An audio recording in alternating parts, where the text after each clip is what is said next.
Hai sahabat rebahan, selamat datang di channel hiburan kaum rebahan. Armin akan membacakan kelanjutan sebuah cerita novel yang sangat menarik, yang sangat seru, yang sangat menghibur, yang sangat layak untuk diikuti dari awal hingga akhir. Sebuah cerita novel yang berjudul The Story of Yi Chen. Tetapi sebelum melanjutkannya, pastikan kalian sudah subscribe channel ini dan aktifkan lonceng notifikasinya agar tidak ketinggalan jika Admin upload video terbaru. Jika kalian menyukai cerita seperti ini, jangan lupa like. Jika berkenan, share juga ke teman lainnya agar teman lainnya juga mendapatkan informasi hiburan di channel ini. Baik, kita lanjutkan di part ke 283 bertepatan dengan bab ke 1338. Bukannya dia tidak pernah mempertimbangkan masalah ini, tetapi karena kepribadiannya dia selalu takut dan malu sehingga dia tidak pernah mengambil inisiatif. Namun setelah mendengarkan apa yang ibu katakan, dia tidak bisa menahan perasaan yang agak gugup, malah terus mengomel. Hei, dulu aku selalu memandang rendah Yichen dengan berbagai cara. Aku selalu berpikir dia adalah pria yang tidak berguna. Sekarang fakta menunjukkan bahwa dia ternyata memiliki kemampuan. Lihat berapa banyak orang yang besar yang dimain-mainkan olehnya. Inilah kemampuan. Lihatlah pila besar ini yang bernilai ratusan juta. Tinggal di dalam pila ini seperti ini benar-benar menyegarkan. Jika dia terus berusaha lagi, dia mungkin bisa mendapatkan Pulau Maladewa. Ini jajaran berkata dengan canggung. Bu, jangan bermimpi sepanjang hari. Malan berkata dengan sungguh-sungguh. Mimpi adalah hal yang diperlukan. Karena itu mungkin saja jika secara tiba-tiba pada suatu hari nanti usai itu dia buru-buru berkata dengan suara rendah, kamu segera berhubungan intim dengan Yichen. Selain itu, kamu juga harus mencari kesempatan untuk bertanya untuk siapa set ekstra yang dia beli. Kamu tidak boleh menganggap enteng jika Yichen benar-benar memiliki ide selingkuh. Kamu harus menghentikannya. Jika dia sudah selingkuh, maka carilah cara untuk mendapatkannya kembali. Meski securan sedikit gugup, tapi dia tetap berkata dengan sangat serius, Bu, jangan asal tebak lagi. Aku percaya pada Chen. Dia tidak akan bertindak seperti apa yang kamu pikirkan. Astaga, anak ini tidak ada salahnya jika kita lebih berhati-hati. Securan sependapat tersendat-sendat. Aduh, aku tidak mau berbicara denganmu lagi. Aku turun dulu. Malan buru-buru menariknya, memasukkan nota belanja di tangannya, lalu berkata, pegang buktinya baik-baik. Kamu harus mencari kesempatan untuk bertanya pada Yichen. Sambil menggenggam nota itu, Securan berbalik dan berlari keluar. Yichen sedang duduk di sofa lantai pertama dan nonton TV. Layar menanyakan berita tentang pertandingan sanda. Kuda hitam Qin Oksu telah menarik banyak perhatian dan membuat penonton Tiongkok merasa sangat bangga. Namun, performa peserta dari Jepang itu Nanako juga menuai perasaan kagum dari para penonton. Pada saat ini, penyiar TV mengatakan dilaporkan bahwa itu Nanako tidak hanya seorang petarung muda yang luar biasa dari Jepang, tetapi juga seorang mahasiswa unggulan di Universitas Tokyo. Keluarganya, yaitu keluarga Ito, adalah salah satu dari 4 keluarga besar di Jepang. Bisa dikatakan bahwa dia adalah keturunan keluarga kaya yang hidup berkemewahan sejak kecil. Namun siapa sangka wanita kaya seperti dia malah tidak menikmati kehidupan yang berkemewahan, sebaliknya malah menjadi petarung yang kuat dan bekerja keras. Mendengar itu, Yichen menghela napas. Dia benar-benar tidak menyangka bahwa itu Nanako ternyata adalah putri dari keluarga terkaya di Jepang. Pada saat ini, melalui rekaman video jarak dekat dengan kualitas tinggi yang diambil oleh kamera, Yichen melihat adegan di mana itu Nanako diserang habis-habisan oleh peserta dari Amerika Serikat. Mikele melihat wajahnya yang lembut dan dingin dilukai oleh Mikele, tetapi tatapannya masih tampak tegas. Hati Jen agak tersentuh. Harus diakui bahwa karakter itu Nanako memang sangat dikagumi olehnya. Kuat tapi tidak angkuh. Dan dia juga memiliki kepribadian yang tangguh dan tahu untuk bersabar. Pada saat tertentu, Yichen bahkan merasa bahwa itu Nanako agak mirip dengan dirinya. Ini membuatnya agak emosional. Jadi gadis sebaik itu bukan berkebangsaan Jepang, maka dia benar-benar bersedia menerimanya sebagai murid, membantunya melangkah lebih jauh dalam seni bela diri. Sangat disayangkan bahwa itu Nanako berkebangsaan Jepang. Yichen sangat percaya bahwa kata-kata leluhur tidak sebangsa, tidak sehati. Ketika Yichen sedang menonton TV, Xiao Churan melangkah ke arahnya. Melihatnya sedang menonton TV, Xiao Churan pun duduk di sampingnya. Setelah itu Xiao Churan ragu-ragu sejenak sebelum akhirnya bertanya dengan suara rendah, "Yichen, aku mau bertanya satu hal padamu. Kamu harus jawab dengan jujur dan jangan berbohong padaku." Yichen mengangguk. "Apa itu, istriku?" Xiao Churan menyerahkan nota di tangannya kepada Yichen dan bertanya, "Kenapa ada 3 set produk perawatan kulit yang tertulis di nota? Bukannya aku tidak percaya kepadamu, tapi aku hanya berharap kamu bisa menjelaskan apa yang terjadi kepadaku." Yichen tercengang ketika melihat nota belanja, tetapi dia segera menyadari bahwa itu pasti ditaruh di salah satu kotak hadiah oleh Chen Jekai. Setelah pembelian, dia melihat sekeliling setelah memastikan bahwa Malan tidak datang. Dia berbisik, "Aku jujur padamu, istriku. Sebenarnya satu setnya lagi diambil oleh ayah." "Ayah?" Securan tercengang. "Ayahku sudah tua. Untuk apa dia meminta produk perawatan kulit yang mahal ini?" Isen tersenyum canggung dan berkata, "Aku seharusnya tidak boleh memberitahumu, tetapi kamu adalah istriku. Tentu saja aku tidak boleh berbohong padamu. Tetapi kamu harus berjanji padaku bahwa jika aku memberitahumu, kamu tidak boleh mencari ayah untuk menanyakan masalah ini lagi, oke?" Securan memberinya tatapan kosong. "Kamu tidak membiarkan aku menanyakan kepada ayahku. Bagaimana jika aku yang berbohong padaku? Bagaimana jika kamu membiarkan ayah menjadi kambing hitam?" Ichen berkata dengan tergesa-gesa, "Apakah menurutmu suamimu ini adalah orang seperti itu? Aku terlalu jujur dan bertanggung jawab terhadap apa yang aku lakukan. Bagaimana mungkin aku bisa membiarkan ayah menjadi kambing hitam?" Securan mengangguk. "Oke, kalau begitu aku berjanji padamu. Katakanlah apa yang terjadi." Ichen menjelaskan, "Pagi tadi, bukankah ibu bilang bahwa dia menginginkan produk perawatan kulit merek ini dan dia langsung menyetujuinya. Kemudian ketika aku keluar bersama ayah bertanya apakah aku bisa membelikan sesuatu set ekstraku untuknya. Katanya dia mau memberikannya kepada Bibi Han." "Bibi Han?" Securan berseru, "Apakah itu cinta pertamanya Han making Bibi Han?" "Benar." Ichen tersenyum. "Selain Bibi Han, itu siapa lagi?"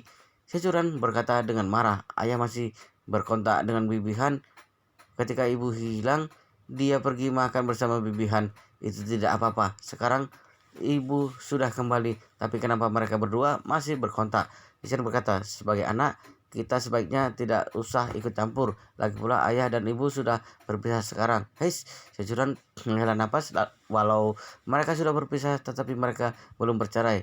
Jadi jika belum bercerai, maka harus setia pada hubungan. Ichen mengangkat bahu. "Kamu bukannya tidak tahu situasi antara ibu dan ayah. Hubungan di antara mereka berbeda dari pasangan normal." Jadi Securan percaya bahwa Yichen tidak menipu dirinya. Dia merasa tidak berdaya, berkata, "Jika kedepannya ayah meminta sesuatu darimu untuk diberikan kepada Bibi Han, kamu tidak boleh kasih.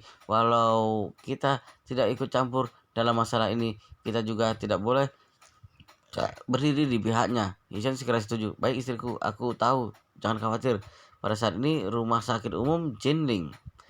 Ketika itu Nanako mengunjungi gurunya Yamamoto Kazuki. Dia mendapat kabar bahwa pemain dari Australia, Victoria, yang dikalahkan oleh Kin Oksu juga sedang menjalani perawatan di rumah sakit umum Jinling. Tanaka Koichi pergi untuk mencari informasi lalu memberitahu dia kabar yang mengejutkan. Dalam pertandingan, Victoria ditendang oleh Kin Oksu hingga kedua lengannya patah. Sekarang kedua lengannya telah diplester dan dia secara resmi mengundurkan diri dari pertandingan perebutan juara ketiga. Dia menyerahkan juara ketiga untuk lawan yang dikalahkannya oleh itu Nanako, yaitu Mikele.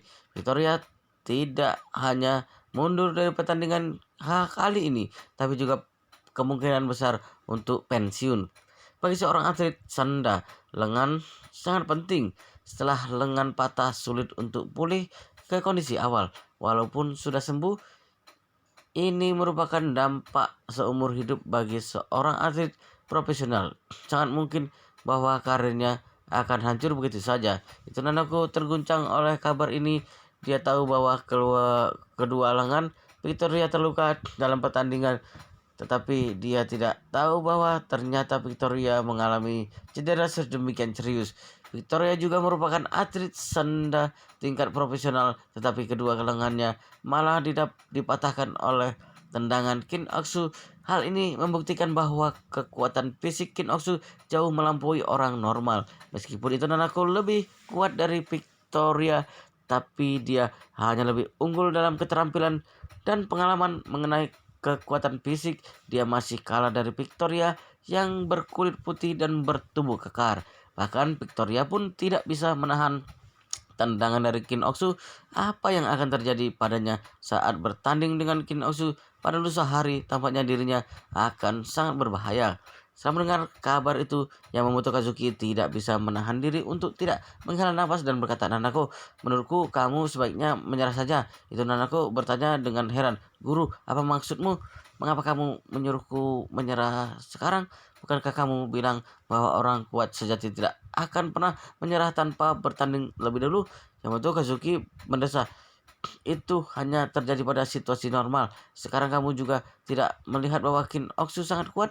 Jika kamu bertanding dengannya, kamu kemungkinan besar akan terluka parah. Dengan demikian kamu tidak hanya akan kalah dari pertandingan, tapi kamu juga akan mungkin kehilangan karirmu." Tunan aku merapatkan mulut bergumam, "Tapi jika aku mundur tanpa bertanding, kedepannya aku pun tidak punya muka untuk terus berlatih seni bela diri lagi." Ada sebuah pepatah lama di Tiongkok, jelas tahu ada harimau di gunung, tapi malah bersikeras pergi ke gunung. Yamamoto Kazuki berkata dengan tergesa-gesa.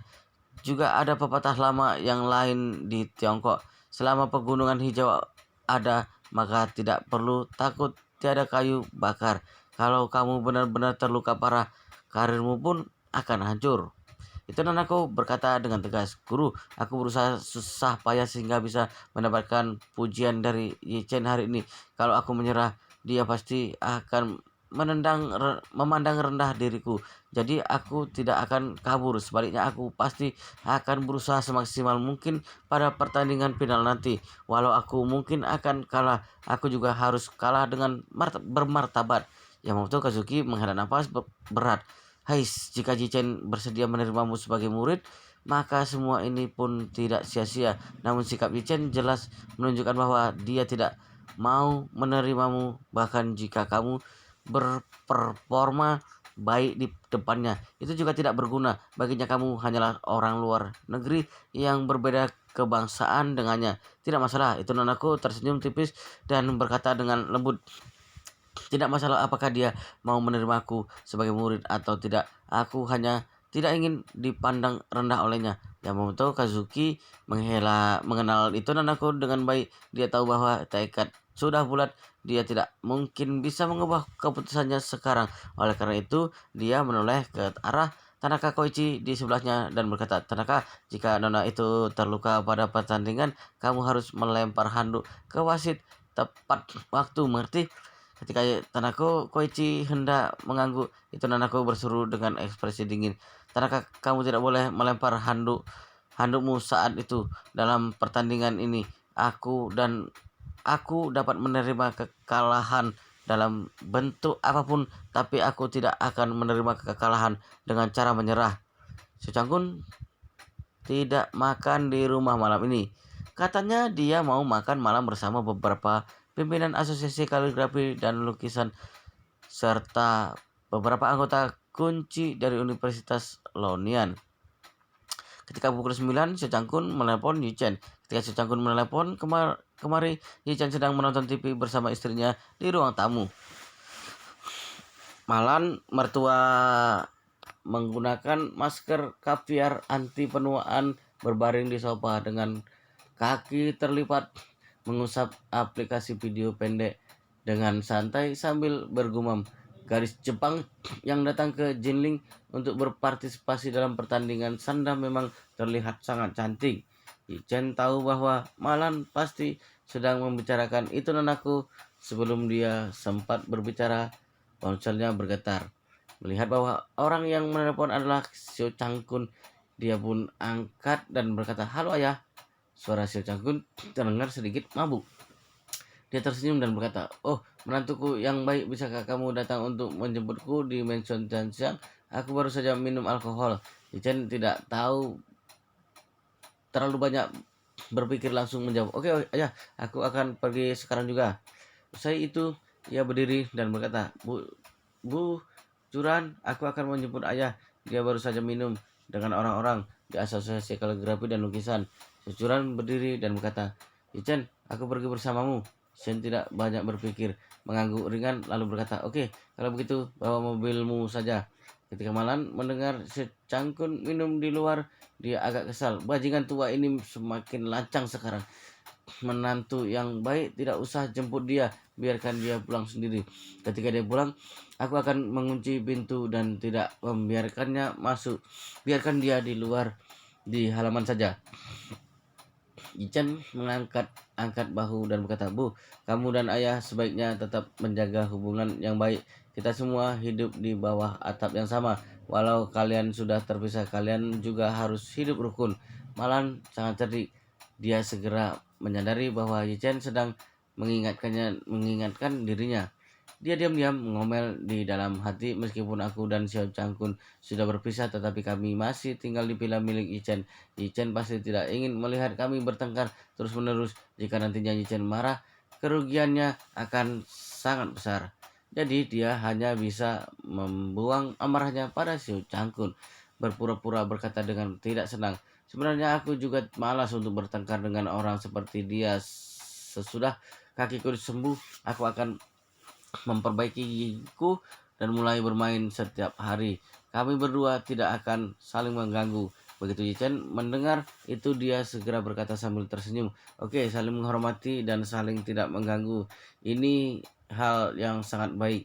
Malan memandang Yichen dan tersenyum menyanjung, berkata, "Menantu yang baik, nantinya kamu harus memberi ibu sedikit uang untuk saku. Ibu tidak punya uang sekarang. Kalau aku makan malam dengan teman-teman tetapi malah tidak punya uang, mereka tentu tidak akan mau mengajakku lagi."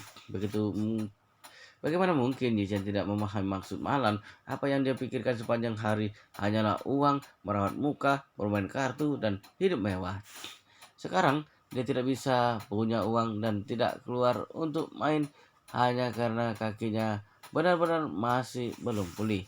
Selain itu, dia juga kehilangan dua gigi depan, citranya rusak parah. Setidaknya kakinya sembuh.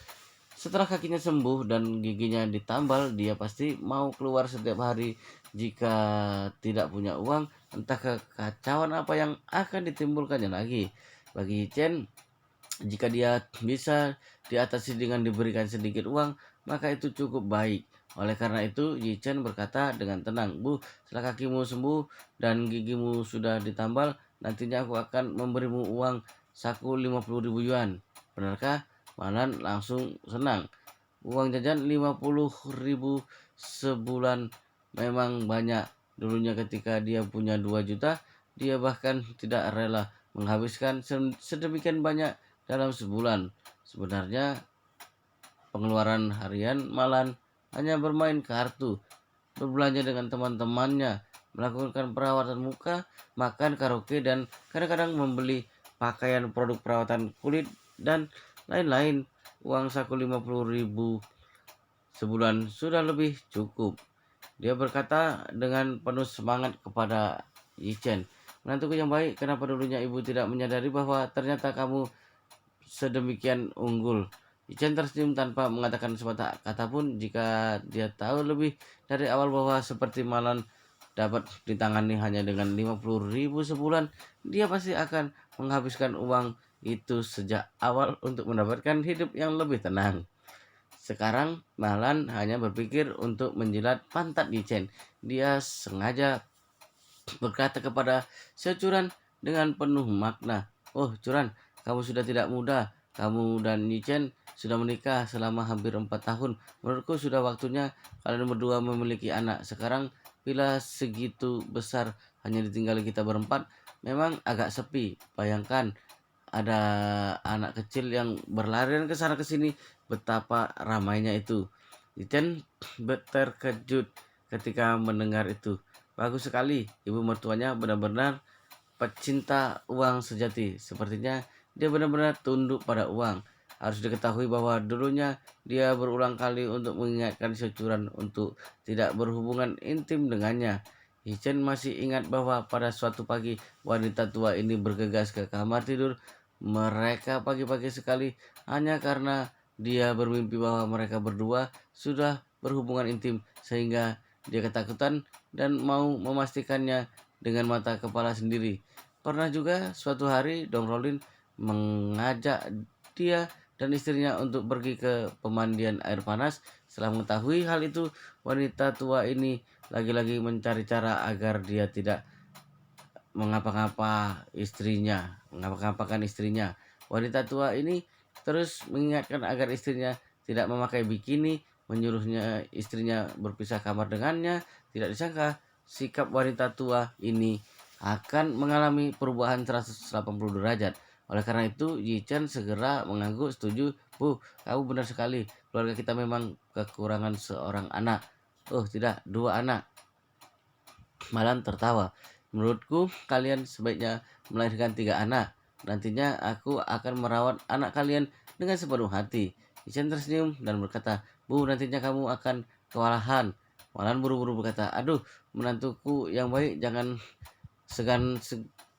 segan menyegan dengan ibu.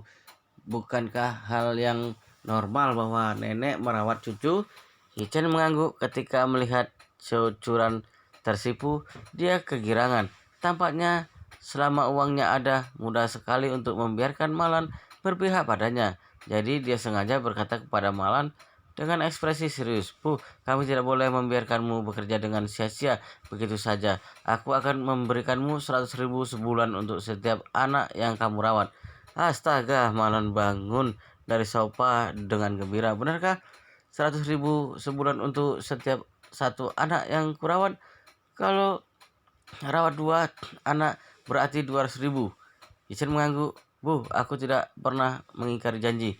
Malan sangat senang. Dia berseru, bagus sekali. Setelah itu dia memandang Curan dan berkata dengan penuh semangat, Curan, ibu kenal seorang dokter pengobatan Tiongkok yang memiliki resep rahasia untuk anak kembar. Nanti ibu akan membelikanmu beberapa porsi. Kamu bisa coba makan dulu. Kita usahakan dapat anak kembar. Malan tahu betul bahwa uang saku sebesar 50.000 sebulan sudah cukup untuk pengeluaran sehari-harinya. Tetapi jika dia ingin meningkatkan tingkat konsumsinya, jumlah uang ini masih terhitung sedikit. Sekarang kondisinya sudah tidak sama seperti sebelumnya. Dia menghabiskan hampir 2 juta karena judi, sehingga dia tidak bisa mengatur keuangan keluarga lagi. Secangkun tidak mungkin memberinya uang, sementara putrinya juga tidak akan menyerahkan uang padanya. Dia juga tidak punya tabungan sendiri sehingga sulit baginya untuk mendapatkan uang tambahan. Tetapi jika putrinya benar-benar melahirkan anak kembar untuk Ichen, maka uang saku per bulannya bisa naik dari 50.000 menjadi 250.000. 250.000 dengan memiliki 250.000, dia benar-benar dapat menjalani hidup seperti wanita bangsawan. Wow, luar biasa sekali guys, ceritanya sangat menarik, sangat seru, sangat membuat kita penasaran jika tidak mengetahui cerita kelanjutannya. Tetapi sepertinya di video ini, di part ini sampai di sini dulu. Kita akan lanjutkan di video berikutnya. Pastikan kalian sudah subscribe channel ini dan aktifkan lonceng notifikasinya agar tidak ketinggalan jika admin upload video terbaru. Jika kalian menyukai cerita seperti ini, jangan lupa like. Jika berkenan, share juga ke teman lainnya agar teman-teman lainnya juga mendapatkan informasi hiburan di channel ini. Baik, kita lanjutkan di part berikutnya di video selanjutnya.